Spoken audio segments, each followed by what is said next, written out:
ದಿಲೀಪ್ ರಾಜ್ ಅವರ ಸಾವಿಗೆ ಅಸಲಿ ಕಾರಣ ಏನೋ, ಅವತ್ತು ನರಳಿ ಪ್ರಾಣ ಬಿಟ್ಟಿದ್ದು ನಿಜನ, ಹಾಗೆ ದಿಲೀಪ್ ರಾಜ್ ಅವರ ಕೊನೆಯ ಕ್ಷಣಗಳು ಹೇಗಿತ್ತು ಎಲ್ಲೂ ನೀವು ನೋಡಿರೋದಂಥ ವೀಡಿಯೋ ಈಗ ನಾನು ನಿಮಗೆ ತೋರಿಸ್ತೀನಿ ಸ್ನೇಹಿತರೆ. ಅದಕ್ಕೂ ನಮ್ಮ ಚಾನಲ್ ಕೂಡ ಸಬ್ಸ್ಕ್ರೈಬ್ ಮಾಡಿಸಿದರೆ ದಿಲೀಪ್ ರಾಜ್ ಅವರು ನರಳಿ ಜೀವ ಬಿಟ್ಟಿರುವಂಥ ವೀಡಿಯೋ ನಿಮಗೆ ಕೊನೆಯಲ್ಲಿ ಅಟ್ಯಾಚ್ ಮಾಡಿದ್ದೀನಿ, ಅದನ್ನು ಕೂಡ ನೀವು ನೋಡ್ಬೋದು. ಹೌದು, ಇನ್ನು ಕೊನೆಯ ಕ್ಷಣಗಳಿದ್ದಂಥ ಸಂದರ್ಭ ಅಂತ ಹೇಳ್ಬೋದು. ದಿಲೀಪ್ ರಾಜ್ ಅವರು ಚಿತ್ರರಂಗಕ್ಕೆ ಸಾಕಷ್ಟು ಕಷ್ಟಪಟ್ಟು ಬಂದಂಥವ್ರು ಅಂತ ಹೇಳ್ಬೋದು. ಇನ್ನು ಸಣ್ಣ ಪುಟ್ಟ ಪಾತ್ರ ಮಾಡೋದ್ರ ಮೂಲಕ ಲೈಟ್ ಬಾಯ್ ಆಗಿ ಕೂಡ ಬಂದಂಥ ದಿಲೀಪ್ ರಾಜ್ ಅವರು ಆ್ಯಕ್ಟಿಂಗ್ ಕ್ಲಾಸ್ಗೆಲ್ಲ ಹೋಗಿ ತದನಂತರ ಆ್ಯಕ್ಟಿಂಗನ್ನು ಕೂಡ ಕಲಿತುಕೊಂಡು ಸಿನಿಮಾದಲ್ಲಿ ಏನಾದರೂ ಒಂದು ಮಾಡಲೇಬೇಕು ಅಂತೇಳಿ ಹೋರಾಟವನ್ನು ಮಾಡಿ ಸಣ್ಣ ಪುಟ್ಟ ಪಾತ್ರಗಳನ್ನು ಮಾಡಲು ಶುರು ಮಾಡಿದರು. ಇದಾದ ನಂತರವೇ ಅವರು ರಂಗೋಲಿ ಅಂತ ಸೀರಿಯಲ್ನಲ್ಲಿ ಬ್ಲಾಕ್ ಬಸ್ಟರ್ ಉದಯ ಟಿ ವಿ ಸೀರಿಯಲ್ನಲ್ಲಿ ಪ್ರಮುಖವಾದ ವಿಲನ್ ಪಾತ್ರದಲ್ಲಿ ಕೂಡ ಅಭಿನಯಿಸ್ತಾರೆ. ಅದರಲ್ಲಿ ಅಭಿ ಅನ್ನೋ ಒಂದು ಪಾತ್ರಕ್ಕೆ ವಿರುದ್ಧವಾಗಿ ನಿಲ್ಲುವಂಥ ಪಾತ್ರ ಇರೋದಾಗಿರುತ್ತೆ. ಕನ್ಸ್ಟ್ರಕ್ಷನ್ ಫೀಲ್ಡ್ನ MD ಮಾಲೀಕನಾಗಿ ಕೂಡ ದಿಲೀಪ್ ರಾಜ್ ಅವರು ಕಾಣಿಸ್ಕೊಳ್ತಾರೆ. ಇನ್ನು ಅದರಲ್ಲಿ ಅದ್ಭುತವಾದಂಥ ಅಭಿನಯ ಕೂಡ ಮಾಡ್ತಾರೆ. ಸುಮಾರು 3000ಕ್ಕೂ ಅಧಿಕ ಎಪಿಸೋಡ್ಗಳಲ್ಲಿ ಇವರೇ ಕೂಡ ವಿಲನ್ ಆಗಿ ಕೂಡ ಅಲ್ಲಿ ಕಾಣಿಸ್ಕೊಳ್ತಾರೆ. ಆ ಸಂದರ್ಭದ ಉದಯ ಟಿ ವಿ ಸೀರಿಯಲ್ ಹೇಗೆ ಬರ್ತಿತ್ತಪ್ಪ ಅಂತಂದರೆ, ರಂಗೋಲಿ ಸೀರಿಯಲ್ಗೆ ಇಡೀ ರಾಜ್ಯದ ಜನನೇ ಕಾಯ್ಕೊಂಡು ಕೊಡ್ತಿದ್ರು. 7:30 ಆಯಿತು ಅಂದರೆ ಸಾಕು ರಂಗೋಲಿ ಸೀರಿಯಲ್ ಶುರು ಆಯಿತು ಅಂತಲೇ ಕಾಯ್ಕೊಂಡು ಕೊಡ್ತಿದ್ರು. ಅಷ್ಟು ದೊಡ್ಡ ಮಟ್ಟಿಗೆ TRPನೂ ಕೂಡ ಆ ಸೀರಿಯಲ್ ಆ ಸಂದರ್ಭದಲ್ಲಿ ಓದಿತ್ತು. ಅದಕ್ಕೆ ಪ್ರಮುಖವಾದ ಕಾರಣನೇ ದಿಲೀಪ್ ರಾಜ್ ಮತ್ತು ಸಿರಿ ಅವರು ಅಂತಲೇ ಕೂಡ ಹೇಳ್ಬೋದು. ಇನ್ನು ಇಷ್ಟು ಕಷ್ಟಪಟ್ಟು ಬೆಳೆದು ಬಂದಂಥ ದಿಲೀಪ್ ರಾಜ್ ಅವರು ಇದಾದ ನಂತರ ಬೇರೆ ಬೇರೆ ಸಿನಿಮಾಗಳಲ್ಲಿ ಮತ್ತು ಸೀರಿಯಲ್ಗಳಲ್ಲಿ ಕೂಡ ಅಭಿನಯ ಮಾಡೋದು ಶುರು ಮಾಡಿದ್ರು.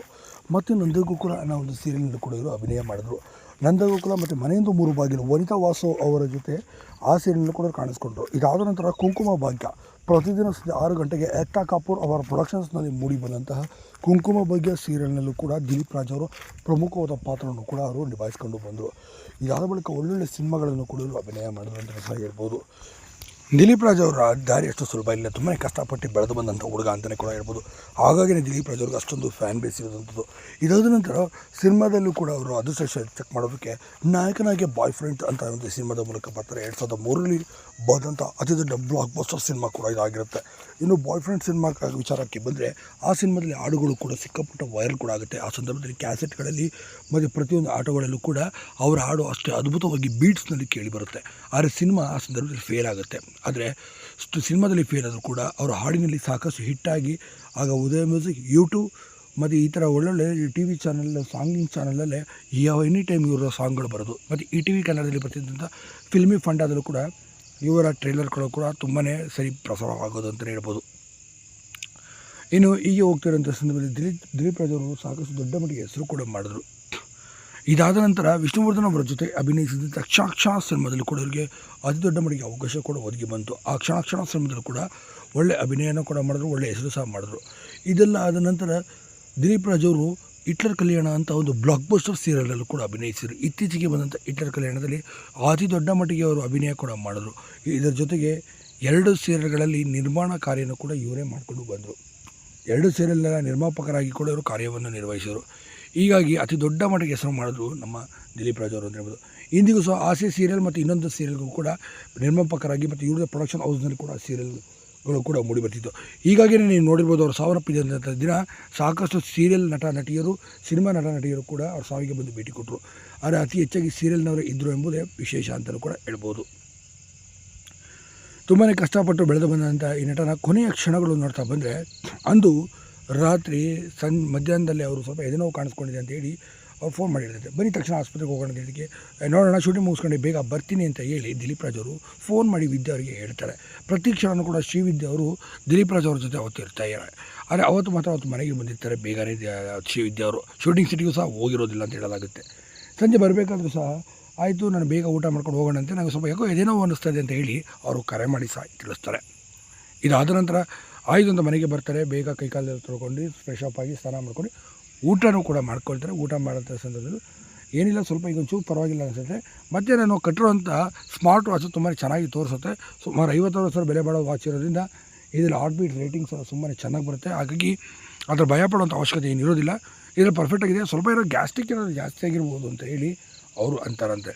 ಇಲ್ಲ ಬೇಡ, ಉದಾಸೀನ ಮಾಡೋದು ಬೇಡ, ಆಸ್ಪತ್ರೆಗೆ ತೋರಿಸೋಣ ಅಂತ ಇವರು ಹೇಳ್ತಾರೆ. ಇಲ್ಲ ಸ್ವಲ್ಪ ರೆಸ್ಟ್ ಮಾಡೋದು ಸರಿ ಹೋಗುತ್ತೆ ಅಂತ ಹೇಳಿ ಮಲ್ಕೊತಾರೆ. ಆಯಿತು ಅಂತ ಹೇಳಿ ಬೆಳಗ್ಗಿನ ಹೊರಡೋಣ ಅಂತ ಶ್ರೀವಿದ್ಯವರು ಕೂಡ ಸರಿ ಅಂತೇಳಿ ಮಲಗ್ತಾರೆ. ಬೆಳಗಿನ ಜಾವ 4 ಗಂಟೆ ಸುಮಾರು ಮತ್ತೆ ಸ್ವಲ್ಪ ಎದೆನೋವು ಕಾಣಿಸ್ಕೊಳ್ತು ಅಂತೇಳಿ ಹಂಗೆ ಎದ್ದು ಕೂತ್ಕೊಂಡು ನೀರು ಕುಡಿತಾರೆ. ಇದಾದ ನಂತರ ಇಲ್ಲ ನನಗೆ ಅದಕ್ಕೂ ಇದೇನೋ ಜಾಸ್ತಿ ಆಗ್ತಿದೆ, ತಕ್ಷಣ ಸ್ವಲ್ಪ ಆಟೋಗೆ ಹೇಳಿ ಅಂತೇಳಿ ಹಂಗೆ ಬೀಳ್ತಾರೆ, ಒದ್ದಾಡಲು ಶುರು ಮಾಡಿಬಿಡ್ತಾರೆ. ಅಂದರೆ ಆ ಸಂದರ್ಭದಲ್ಲಿ ಸಾಕಷ್ಟು ಅವ್ರಿಗೆ ಹಾರ್ಟ್ ಬೀಟ್ ಡೌನ್ ಆಗಿರುತ್ತೆ ಅಂತಲೇ ಹೇಳ್ಬೋದು. ಇದಾದ ನಂತರ ಹೊರಗಡೆ ಹೋಗಿದ ತಕ್ಷಣವೇ ಅವರ ಪುಣ್ಯಕ್ಕೆ ಒಬ್ಬ ಆಟೋ ಡ್ರೈವರ್ ಕೂಡ ಅಲ್ಲಿ ಹೊರಗಡೆ ಒಂದು ಆಟೋ ನಿಲ್ಸ್ಕೊಂಡು ನಿಂತಿರ್ತಾನೆ.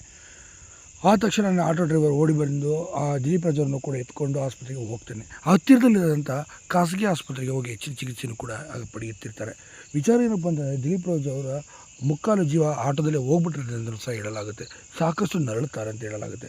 ಮನೆಯಲ್ಲೂ ಕೂಡ ತುಂಬಾ ನರಳಿ ಪ್ರಾಣವನ್ನು ಬಿಡುವಂಥದ್ದು. ಇನ್ನು ಆಸ್ಪತ್ರೆಗೆ ಹೋಗಿ ಅವರು ಪ್ರಯತ್ನ ಪಟ್ಟ ನಂತರ ಅರ್ಧ ಗಂಟೆ ಆದ ನಂತರ ವೈದ್ಯರು ಕೂಡ ಇಲ್ಲ ಅವರಿಗೆ ನಾವು ಸಾಕಷ್ಟು ಪ್ರಯತ್ನ ಪಟ್ಟಿದ್ದೀವಿ, ಆದರೆ ಅವ್ರ ಮುಕ್ಕಾಲು ಜೀವ ಬರೋವಂಥ ಮಾರ್ಗ ಮಧ್ಯೆನೇ ಹೋಗ್ಬಿಟ್ಟಿತ್ತು. ಇನ್ನು ಸ್ವಲ್ಪದಲ್ಲಿ ಏನಾದರೂ ಮಾಡೋ ಪ್ರಯತ್ನ ಪಟ್ಟು ಸರ್ಜರಿ ಮಾಡೋಣ ಅಂತ ಟ್ರೈ ಮಾಡಿದ್ವಿ, ಸಾಧ್ಯ ಆಗ್ತಿಲ್ಲ.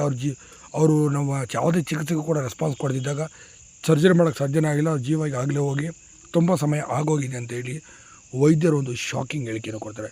ಇದನ್ನು ಕೇಳಿದಂಥ ಶ್ರೀವಿದ್ಯಾ ಅವರಿಗೆ ಆಕಾಶದಲ್ಲಿ ಕಳಚಿ ಬಿದ್ದಂಥ ಅನುಭವ ಆಗುತ್ತೆ.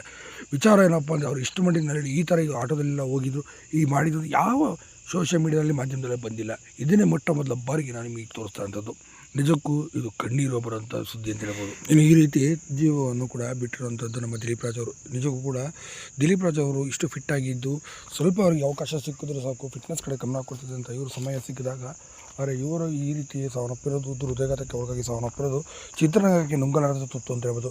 ಇದೇ 5 ವರ್ಷಗಳ ಹಿಂದೆ ಕೂಡ ಪುನೀತ್ ರಾಜ್ಕುಮಾರ್ ಅವರು ಕೂಡ ಇದೇ ಫಿಟ್ನೆಸ್ ಇದ್ದಂಥ ಇದೇ ವಯಸ್ಸಿನಲ್ಲಿ ಹೆಚ್ಚು ಕಡಿಮೆ ಅವರು ಕೂಡ ತೀರಿ ಹೋಗಿದ್ದಂಥದ್ದು. ನಿಜಕ್ಕೂ ಚಿತ್ರರಂಗಕ್ಕೆ ಇದೊಂದು ದೊಡ್ಡ ಮಟ್ಟಿಗೆ ಶಾಕ್ ಮತ್ತು ಆಘಾತ ಅಂತಲೂ ಕೂಡ ಹೇಳ್ಬೋದು ಸ್ನೇಹಿತರೆ.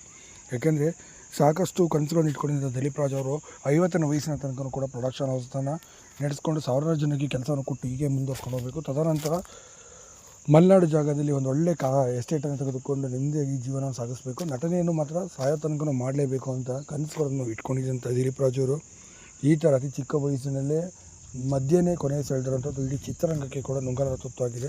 ಇನ್ನು ಶ್ರೀವಿದ್ಯಾ ಅವ್ರಿಗಂತೂ ಒಂದು ನಂಬಲಕ್ಕಾಗ್ದಿರೋ ಅಂತ ಮತ್ತು ಅವ್ರಿಗೆ ತಡೆದುಕೊಳ್ಳೋಕ್ಕಾಗ್ದಿರೋಂಥದ್ದು ಮತ್ತು ಅವರು ಈ ಸಾವನ್ನು ಕೂಡ ಒಪ್ಪಿಕೊಳ್ಳೋಕ್ಕಾಗ್ದಿರೋಂಥಷ್ಟು ನೋವಾಗಿರೋಂಥದ್ದು. ಏಕೆಂತಂದರೆ ಶ್ರೀವಿದ್ಯಾ ಅವರು ಎಷ್ಟು ಪ್ರೀತಿ ಮಾಡ್ತಿದ್ರು ದಿಲೀಪ್ ರಾಜ್ ಅವ್ರನ್ನು ಮತ್ತು ಅವ್ರು ಎಲ್ಲೇ ಹೋದರೂ ಕೂಡ ಅವ್ರ ಜೊತೆ ಯಾವಾಗಲೂ ಸಹ ಅವ್ರ ಜೊತೆ ನಿಲ್ತಿದ್ರು ಶ್ರೀವಿದ್ಯಾ ಅವರು ಅಂತಲೇ ಹೇಳ್ಬೋದು.